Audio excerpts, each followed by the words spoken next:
Smart investors don't move quickly. They don't move based just solely on their feelings. They don't have love at first sight when it comes to a business deal. Someone literally right before I came in here, he called me with a business project. First thing I said to him is, "That's a great idea. Thank you for bringing it to me. Send me a proposal and let me think about it. Let me go talk to some people about it, and I'll get back to you." Okay. I like the idea. I thought it was great. I could see the vision, but I wasn't going to say yes. There's no way, even though I knew the guy. And in fact, the only reason I even heard the proposal was because I knew the guy, right? And so, literally, when you're talking about making investments with other people, taking that time to do the due diligence, I think is extremely important.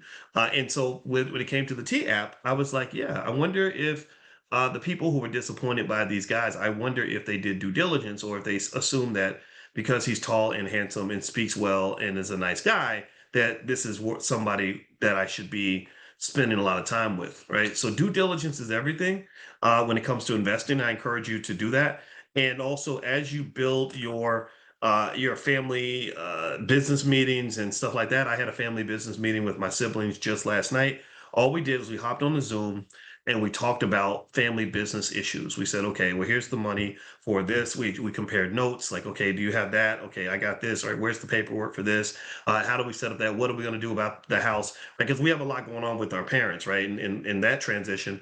But generally speaking, we were able to just compare notes and share knowledge and support each other and also just talk. And so it doesn't have to be super formal if you don't want it to be. But I think also economic education could be part of your family business meeting because some of your relatives are going to be need to be brought up to speed. So if you're looking for people, if you need a transplant and you don't have the relatives that you need, come to the convention. You'll meet people that get the same ideas. Like if you say, "Hey, I want to do an economic elevation circle, but I don't have anybody to do a circle with," somebody else may say, "Oh, we've already got one. Why don't you join us?" Right? And remember, just because you're talking doesn't mean you all have to pool your money together. Don't do that until you're sure, until you're comfortable, right? And or if you do it at a level where if something goes wrong, you're okay with letting go of that amount of money. Don't jump right in together and say, "Oh yeah, let's form this LLC together and put all of our names on it," or "Let's all commingle financially." No, we can commingle psychologically, commingle emotionally, commingle in terms of communication and the sharing of ideas.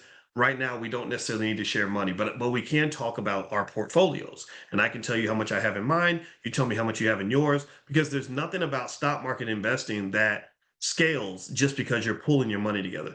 If I have 10,000 and you got 10,000, we got 20,000, whether we do it separately or we do it together as a group. Now, real estate and entrepreneurial or private equity ventures, that's what private equity is, any sort of private business venture that you start with another person like an LLC. That's another level, right? So that does require a little bit more commingling and a little more of a connection